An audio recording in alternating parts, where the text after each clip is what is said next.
Footballers, if you stick with me all the way through this video, I'm going to give you the 4 best plyometric exercises to get you faster, more agile, and overall more athletic on the pitch. And for those of you that decide not to stick around, I really hope you don't run into the people that do decide to stick around on the pitch, because they're going to absolutely blow by you. It's going to be a real Harry Maguire versus Mbappe situation, and I just don't want that for you. Now, if you're new here, my name is Matt Stigler. I'm a pro football and performance coach, and I may not have any fancy video editing or a fancy camera setup, although I did get a new mic. But what I do have is almost 10 years of experience taking soccer and footballers just like you to the next level through athletic performance training. So in this video, I'm going to take you through 4 of my favorite plyometric exercises right now that I use with my guys from the youth all the way to the pro level. And these exercises helped all levels of footballers get significant improvements in their explosiveness and overall athleticism on the pitch. We will start with the most basic ones, and then we will work our way up to the more complex ones. But don't worry, even the beginner plyometrics, I'm going to give you guys something that is absolutely going to change the game in terms of your entire plyometric training. It's exactly what I do with all my athletes to make sure that they get the best results with their plyometric training, and it's something I don't see almost anybody doing. And if you stick around until the very end, I am going to give you a 5th and final bonus plyometric. The first of 4 plyometric exercises that you need to be doing if you want to transform your athleticism on the pitch is lateral bounds in deep, mid, and short ranges of motion. So let's pretend you're marking Jeremy Doku, and he's gonna feint left, he's gonna cut right, he's gonna change his pace, and then he's gonna try and whip in a ball to a 10-foot guy named Holland. And these lateral bounds are gonna train your way to shift in front of him, keep him in front of you so that he doesn't cross it to that absolute robot of a man who's just gonna bury that header. Now, you may have heard me say deep, mid, and short ranges of motion, and that is specifically in that order. And the reason for that is because when we're looking to overload plyometrics, we want to start with deeper ranges of motion, because the way that we overload them is by increasing the speed. So the easiest way that we can do that is by starting with deep ranges of motion. These deep ranges of motion are also going to help you absorb force and stay injury-free. And then while we progress you over the weeks and months through these lateral bounds, you will eventually get to the most soccer or football specific variation with the short range of motion one. And that's where it's really gonna translate onto the pitch. So for the deep range of motion lateral bound, I like to do a lateral bound to one side, touching my opposite hand to my opposite foot. For the mid range of motion one, I like to touch my opposite hand to my opposite shin. And for the small range of motion one, I don't really focus on touching the opposite side very much. I just focus on popping off the ground as quickly as I possibly can in as high of a range of motion as that takes. In these deep, mid, and short range of motion exercises, you can apply that to almost any type of plyometric.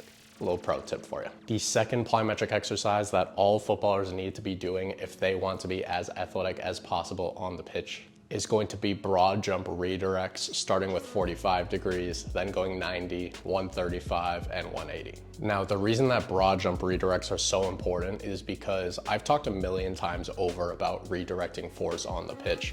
But the most important one that you need to be able to redirect is that horizontal force, because that is the force that you are mostly producing when you are sprinting. And it just happens all over the pitch. So you're chasing someone down on a counter attack and then they cut inside. You need to be able to redirect that sprint that you're doing laterally. You're a striker, you're checking to the ball, then you need to quickly 180 degrees turn and make a run in behind. Even for goalkeepers, they're coming off their line, then they need to be able to redirect that force laterally to make a save. And then there's 2 different ways we want to progress them. We either want to go from 45 all the way to 180, or vice versa. You want to go from 45 to 180 if you are new to these exercises and you're working on building tissue tolerance, because a 45-degree change of direction is not as stressful on the body as a 180-degree one. But you may want to go from 180 degrees to 45 degrees, which is something I'm currently doing with my footballers in my plyometric blueprint. Because it's the 4th month of the blueprint, their tissues are already plenty adapted to these types of exercises. So the 180-degree plyometric has way longer ground contacts. And then we're progressing you to a 45-degree change of direction where you can really quickly around and change your pace, which again is how we overload things that require speed. We want them to be faster. And again, this type of change of direction type of plyometric can be done on just about any exercise, as you will see with this next one. The third exercise that all footballers need to be doing to absolutely transform their performance on the pitch is a triple pogo to lateral step to 90-degree turn redirect. I know it really flows off the tongue. I know you guys have all seen that video of a young Messi absolutely cutting up Scholes, where he hits that lateral step one way, he feints to his left, Scholes completely bites, and then he just turns and cuts completely past him. This is exactly what that plyometric exercise works on. The ability for someone to strike the foot quickly with high amounts of force to the side and be able to push off from that direction is key in making fast movements in football. And the ability to strike the foot out far and then be able to produce high amounts of force is just going to improve my ability to pronate and really push off of that side.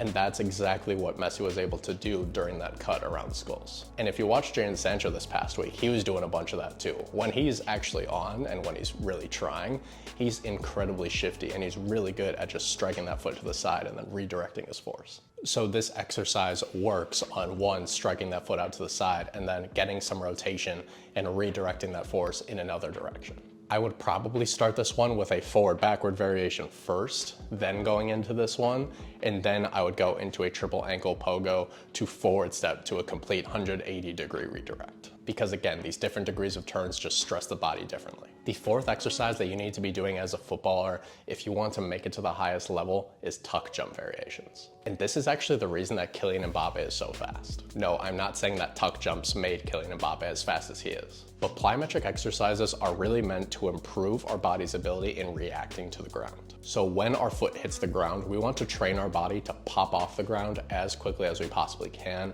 in multiple ranges of motion, in different joint positions. Everyone thinks of plyometrics as these exercises that just help you jump, and that's simply not the case. But Kylian Mbappe's tissues, the second that they hit the ground, are able to so quickly relax and then completely redistribute that force so that he's able to spend as little time on the ground as possible, and while still putting a ton of force into it. So he can produce high speeds, he can cut in multiple changes of direction, and he can change his pace. So the reason that tuck jumps do this is because as I jump up, I'm jumping as high as I can, and at that point where I'm at the highest point, my knees are up at my chest.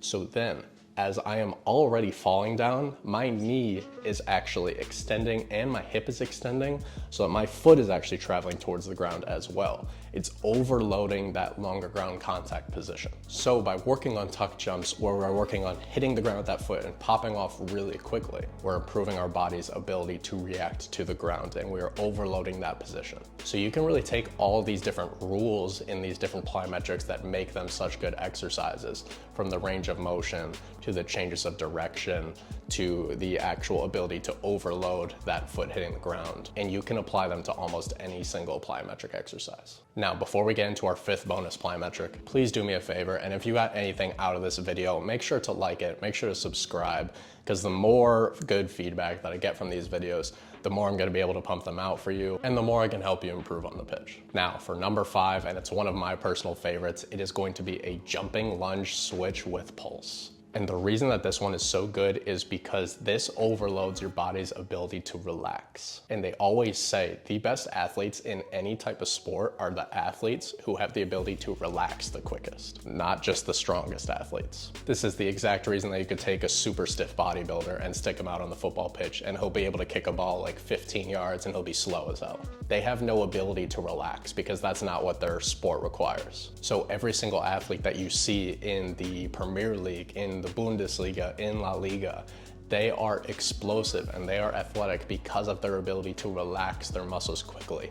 That's how you see someone who's shifty, who looks really fluid with their motions. And pulse plyometric exercises train just this. So you can do this with almost any plyometric again, but what you're gonna do is the second your foot hits the ground, you're gonna do a quick little pop off the ground just as quickly as you possibly can. And you wanna do it nice and soft. You wanna do it as soft as you possibly can, as if you were doing plyometrics in your family home and you didn't wanna wake someone up. So pulse plyometrics become increasingly difficult the higher that you get during your jumps, the more force that you are producing, because then you have to really overcome all that momentum that you are traveling towards the ground with and just quickly relax in just a small bit of time. But this is exactly how you overload the exercise. And this ability to overload these exercises just like this is exactly what you need to develop that pro footballer level athleticism. Thank you guys again so much for watching. If you have any questions, make sure to drop them below. I answer all the comments on these videos. And again, if you got anything out of this, please make sure to like and subscribe. Otherwise, I will see you guys next time.